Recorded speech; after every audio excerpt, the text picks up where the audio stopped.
Olá, seja bem-vindo. Começamos agora mais um programa Entrevista Coletiva aqui na nossa TV Assembleia. Peço de antemão desculpas pela voz, porque a garganta está meio complicada com essa gripe e virose que está rodando de forma geral aí. Como você sabe, nós estamos aqui com Cláudio Oliveira, eu sou Francisco Espínola e estamos recebendo hoje Dr. Nestor Fidelis. Ele é o presidente da comissão... me ajuda no nome aí, doutor. Falhou aqui agora. Comissão de Leis Políticas sobre Drogas, da OAB. Exatamente. E a gente vai falar hoje sobre essa nova lei que estabelece política antidrogas. Ela determina que pode ocorrer a internação de forma compulsória de dependentes químicos e foi sancionada recentemente pelo presidente Jair Bolsonaro. Vou dar uma olhadinha aqui só no número da lei para você poder consultar, se assim desejar, pela internet. É a lei número 13.840 de 2019. Doutor Nestor, seja bem-vindo, muito obrigado pela presença. Eu que agradeço o convite, em nome do nosso presidente Leonardo Campos, presidente da OAB Mato Grosso, pela oportunidade de estar aqui esclarecendo algumas questões a respeito das políticas sobre drogas, sobretudo no que tange às internações tão faladas, internações involuntárias, compulsórias. Exatamente. Cláudio, seja bem-vindo. Obrigado, Francisco. É um prazer estar aqui, é um prazer a gente falar sobre esse assunto que, na verdade, precisa de uma abordagem transdisciplinar, a gente precisa trabalhar com diferentes competências e habilidades e, às vezes, olhar isso por um único ponto de vista, a tendência é que realmente não se resolva a situação. A gente precisa realmente parar de tratar como questão de segurança, tratar como questão de saúde, e isso é um processo que eu espero que a gente não retroceda. E absolutamente multidisciplinar, né, Cláudio? Além da questão da segurança, da saúde, tem outros aspectos psicológicos e vários outros aí envolvidos. Doutor Nestor, vamos começar direto ao assunto aqui. A questão da internação voluntária trazida por essa lei 13.840, ela é a principal novidade dessa lei? Veja bem, Francisco, essa lei traz diversas coisas que nós podemos trazer como importantes, diversas vertentes. Ela fala das internações, ela fala das comunidades, ela fala também do perdimento de bens que foram apreendidos do tráfico. Mas o que nós temos percebido, até pelo ênfase que a imprensa tem dado, é mais em relação realmente às internações. Isso chama mais a atenção das pessoas. E é muito polêmico esse assunto ainda, né? Sempre polêmico, mas também não é novo. Já existe no Brasil há muito tempo, tanto a internação voluntária como a internação involuntária, como também já existe no Brasil, e aqui em Mato Grosso também bastante usado, a internação compulsória. O que nós percebemos agora foi uma facilitação para essa internação involuntária, mas ela já existe desde 2001 no Brasil. Muitas pessoas já são internadas assim. Tem diferença, Francisco, se você me permite, entre compulsória e involuntária? Tem, porque a compulsória só pode ser determinada por ordem judicial. E a internação involuntária é aquela em que a pessoa não quer ser internada. Mas o familiar ou alguém um agente próximo... público agora pode. Agente de saúde também, é isso? Servidor público que não seja da área de segurança. Justamente aquele comentário que você trouxe no começo. Não é uma questão de segurança, exclusivamente. Então, desde que seja feita por um servidor público, mas também que passe por um laudo médico, que haja um acompanhamento científico. Ou seja, um agente de saúde, um agente comunitário, um assistente social, alguém da área... Exatamente, que lida com as questões das drogas, com as questões sociais e, sobretudo, com saúde pública. O prazo é determinado? Para internação? Sim. Essa internação, segundo o legislador que pesquisou e todos pesquisaram, e segundo a parte científica que embasa essa justificativa do projeto de lei agora aprovado, dia 6, dia 5 foi sancionado, dia 6 foi publicado, agora em junho. Ela diz que essa internação tem por finalidade precípua a desintoxicação. Então a pessoa fica em processo de abstinência total por 90 dias. Prazo máximo de 90 dias. 90 dias. Se houver necessidade... Pode ser menor do que isso ou não? Não. A lei não traz essa possibilidade. E é uma questão polêmica já nisso, porque cada pessoa é uma pessoa, cada corpo é um corpo. Mas, como não é possível fazer uma situação específica para uma lei específica para cada um, a lei tem uma média de 90 dias para desintoxicação, No tratamento involuntário, se for necessário ficar um pouco mais, o médico vai laudar a respeito disso e a pessoa ficará mais tempo. E essa internação, ela pode ocorrer aonde? No sistema público de saúde, só na rede particular, comunidades terapêuticas? Como é que isso funciona? Somente em hospitais gerais ou em institutos de saúde mental. CAPS-AD sobretudo. Centro de Atenção Psicossocial. E tem que ter todo o aparato da saúde mental para fazer esse acolhimento, essa internação, melhor dizendo. E do ponto de vista científico, essa internação, ela realmente cumpre essa função de desintoxicação? Há estudos que embasam isso ou ainda são ilações, digamos? Veja bem, um projeto de lei que é de 2013, foi votado na Câmara naquele ano, e agora, 2019, no Senado Federal. Ele já vem desde muito tempo sendo discutido. Passou pelos conselhos estaduais, pelo Conselho Nacional de Políticas sobre Drogas. Houve muita discussão com profissionais da saúde pública e não há uma unanimidade a respeito dessas questões. O fato é que, quando se elaborou o projeto de lei e nas discussões todas, em cada uma das comissões no Congresso Nacional, trataram exatamente desse assunto. E entenderam, então, os nossos parlamentares, deputados e senadores, que sim, que esse período é um período suficiente, de acordo com o posicionamento daqueles que foram convidados naquelas audiências, públicas inclusive, para falar. Doutor, qual é a condição necessária para a internação? Como é que eu decido se é caso de internação involuntária, compulsória? Nos baseando na lei, Cláudio, bem interessante a sua colocação. Nos baseando nesta lei, que ela repete muito do que já existia na lei anterior, ela diz o seguinte, que a internação vai ser em último caso. Não somente a internação involuntária, a internação em si. Que o tratamento para o dependente químico, para o usuário de drogas, deve ser um tratamento essencialmente ambulatorial. A internação é em último caso. Então, se todo o tratamento, todo acompanhamento ambulatorial não foi suficiente para que a pessoa conseguisse ou dar o primeiro passo para se libertar dessa questão das drogas, ou para se desintoxicar por um período, aí sim a internação vai ser indicada. E quem decide isso é essa equipe multidisciplinar, né? Vamos dizer assim. No caso da internação voluntária, é o próprio usuário. Ele percebendo que ele não tem condições de se manter mais em sociedade, que a saúde dele está indo água abaixo, ele pode procurar uma unidade de saúde e procurar o médico e pedir. Isso na lei anterior já existe essa possibilidade? Já existe. E agora ele pede por escrito, se compromete a ficar lá. Mas como na internação voluntária, ele pode também desistir do tratamento a qualquer momento. Existe essa na involuntária também existe essa possibilidade de os familiares que requereram a internação, eles formularam um pedido que a gente quer que ele saia do tratamento. A gente entende que ele não está sendo bem atendido, ou que a desintoxicação não está acontecendo a contento. Seja lá qual for o motivo, o familiar que fez o pedido da internação involuntária pode formular um pedido para que ele receba a alta. Eu fiquei com uma dúvida aí agora, até porque não li o texto frio da lei, e pode ser a dúvida de muita gente que está nos acompanhando aqui. O senhor citou que o familiar que fez esse requerimento, que pediu essa internação. É necessário que um familiar peça isso ou um próprio sistema de saúde pública pode recomendar essa internação involuntária, mesmo sem a anuência de um familiar? Então, a internação involuntária pode se dar, a princípio, pelo familiar que solicita, mas também por um agente de saúde, por um agente público. Não necessariamente um ou outro. De qualquer forma, é necessário que passe por um médico que vai analisar se é realmente o caso disso. Até porque, desculpe, Cláudio, só para esclarecer, até porque em alguns casos o dependente ele não tem mais familiares, pode ocorrer. Exatamente. Vínculo familiar, né? Isso. Então, essa que é a grande discussão. As pessoas que não respondem mais por si, que estão nas ruas abandonadas, que perderam sua identidade psicologicamente falando. Naquelas famosas cracolândias, etc. Por exemplo. Nós temos em todas as cidades têm essas situações. E às vezes são pessoas errantes, assim, no sentido de que são nômades, né?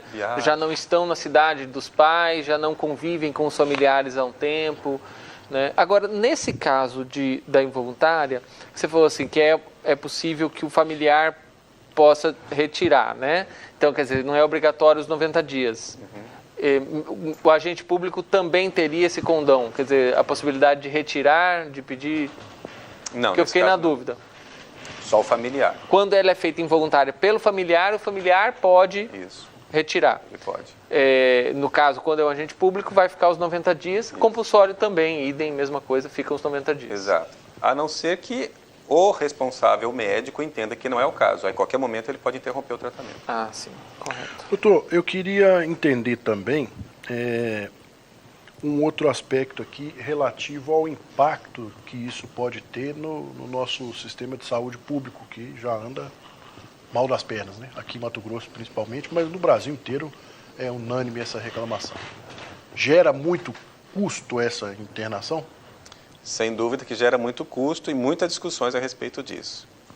Eu tive a oportunidade, Francisco, de trabalhar aqui em Mato Grosso no ano de 2013, 14, como secretário adjunto de Justiça do Estado e assumi, então, a presidência do Conselho Estadual de Políticas sobre Drogas. E naquele momento discutimos muito no Conselho e também em trabalhos com outros estados a respeito dessas questões.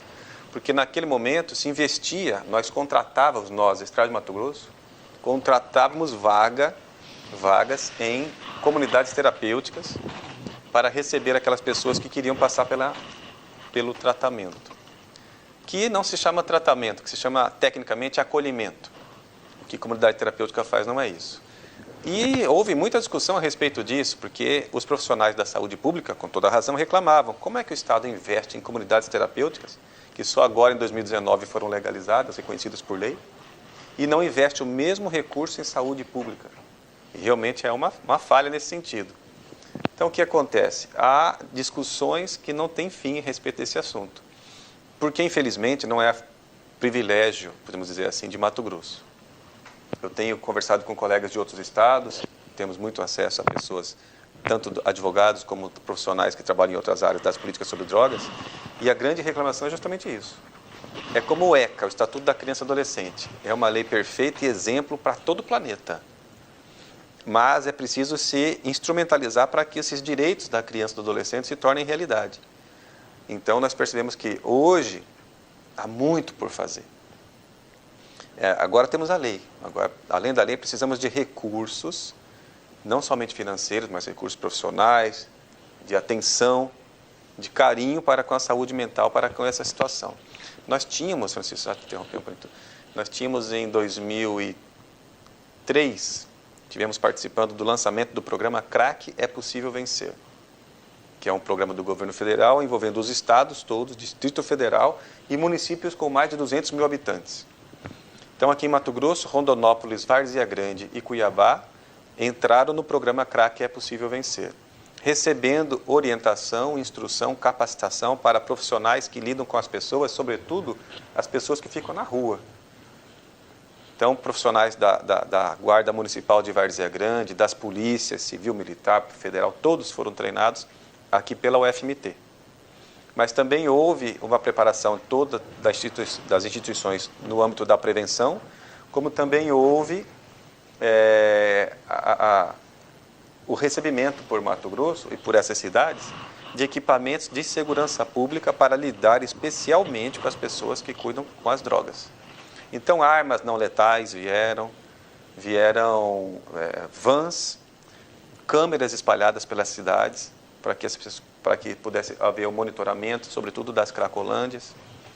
E também, além de investimento em segurança, com as motos, tudo mais, além de investimento em prevenção, com os cursos, capacitação, era para ter vindo também, se houve em algumas cidades, não houve em todas, a vinda para Mato Grosso, para essas cidades, de equipamentos de saúde mental. CAPS AD, ambulatório de rua, centros POP, de forma a atender as pessoas em situação de rua, mas também as pessoas que não estão nas ruas e precisam de atendimento psicossocial. Então, é preciso que nós peguemos o fio da meada, onde estão esses recursos, foram investidos nisso. E nesse papel muito importante a participação do Ministério Público, para fazer esse acompanhamento enquanto fiscal da lei. Houve instalação desses CAPs, esses CAPs estão funcionando, atendendo nas suas finalidades ou está havendo algum desvio de finalidade? Porque tudo isso do programa CRAC É Possível Vencer não resolveria o problema, mas dá uma estrutura muito melhor, muito mais segura para receber essas internações, inclusive. E Cláudio, Só rapidinho. A época que o senhor citou aí, de que havia esse debate em relação ao Estado comprar vagas nas comunidades terapêuticas para esse tratamento, etc., ao invés de investir no sistema público de saúde. O senhor se recorda do montante que era investido nisso? É meio difícil, porque já faz um tempo aí, estou exigindo um pouco da sua memória. Mas é só para a gente ter uma dimensão, assim, não um valor exato, uma noção de grandeza, pelo menos, para a gente saber se isso realmente... o impacto, né? Exatamente, só para questão de ilustrar mesmo a informação. Eu, com certeza, não vou ter o número na minha cabeça, faz bastante tempo, mais de 5 anos, né? Mas o que eu posso dizer para vocês é que, naquela época, o custo, se não me engano, era de cerca de R$10 por dia que cada comunidade recebia por pessoa, por vaga. Por acolhido. Por acolhido. Acho que não chegava a R$10 por dia. O governo federal também lançou naquela época. A Senad, a Secretaria Nacional de Políticas sobre Drogas, lançou um edital e, para o Brasil todo, as comunidades terapêuticas que preenchessem os requisitos poderiam, então, se habilitar e receber os recursos. Não é um valor altíssimo quando você compara com internação hospitalar, né? Não, é muito baixo, muito baixo. E não dá para cobrir as despesas de quem está lá, é só para dar uma ajuda. Desta do governo federal, somente 3 comunidades terapêuticas em Mato Grosso, uma em Barra do Garças, aqui em Cuiabá mais 2, que receberam recursos da União. E aqui em Mato Grosso, quando nós assumimos essa função que eu lhe contei agora há pouco, nós tínhamos cerca de 40 comunidades. Mas nas fiscalizações que nós realizávamos, percebemos que essas comunidades não obedeciam critérios mínimos para que pudessem continuar recebendo os recursos. Critérios de segurança. Sanitários. Não tratavam como humanos as pessoas. Então, existe realmente uma falha muito grande nesse sentido e isso é gravíssimo. Vai lá, Cláudio. Desculpa. Bom, eu tenho algumas coisas aqui que a gente provavelmente vai ter que adentrar no próximo bloco, mas uma coisa que o senhor falou e passou meio rápido, e eu queria trazer de volta, antes da gente falar desse processo da formalização das comunidades terapêuticas e falar um pouquinho mais dessa realidade, o senhor falou que essa lei ela foi aprovada em 2013 na Câmara Federal. Né? E eu queria que o senhor falasse um pouquinho disso, quer dizer, esse processo de construção da lei, né, é muito interessante, porque às vezes o que a gente vê em repercussão de mídia, etc. e tal, o pessoal coloca assim, o Bolsonaro fez isso, né, como se fosse uma coisa que ele tirou da cabeça dele hoje por decreto e decidiu que agora o drogado vai ser internado compulsoriamente. Pronto. E é uma discussão que tem aí 6 anos. Foi aprovado na Câmara em 2013. Então, esse processo de construção legislativa, que é uma coisa que a gente lida aqui diariamente, cotidianamente, queria que o senhor falasse um pouquinho mais desse processo, se o senhor se recorda, né, como é que ele foi, porque provavelmente foram diversas audiências públicas, Sim. diversos profissionais, possibilidades de interlocução com a sociedade de maneira geral, espaço aberto para a construção do conhecimento. Então, esse processo legislativo, que se você não participa, não adianta reclamar depois. É verdade. É verdade. Daí a importância dos conselhos, da importância de que cada município tenha um conselho para cada um dos assuntos que estão em pauta na sociedade. Com relação às drogas, é muito importante que o gestor municipal, que os parlamentares incentivem a comunidade a participar, que criem os conselhos municipais de políticas sobre drogas. Porque, infelizmente, Cláudio, a droga está nas nossas vidas, queiramos ou não. Drogas lícitas ou ilícitas. Precisa de um remédio? Vai comprar sem receita? Consegue comprar. Bebida alcoólica é droga? Que está em todos os churrascos, aniversários de criança tem. E tem aquele pai, desculpa falar, mas é aquele pai que é um verdadeiro babaca, que molha a chupeta com cerveja e põe na boca da criança para fazer graça para as visitas. E ali está programando um futuro dependente químico. Sabe lá se essa criança tem predisposição orgânica para suportar ou não? Então, a situação é muito ampla, é importante que cada município discuta, os estados discutem em seus conselhos. E aqui em Cuiabá temos o Conselho Municipal de Políticas sobre Drogas, o Coronel Salles é o nosso presidente do Conselho Municipal, a OAB participa, profissionais da saúde, diversas frentes participam também, é importantíssimo. Muita coisa passou em discussão durante esse período todo. Nós pudemos participar de algumas discussões, algumas audiências públicas sobre diversas vertentes dessa lei. E uma delas tem a ver com isso, a propaganda de bebidas alcoólicas na TV e rádio.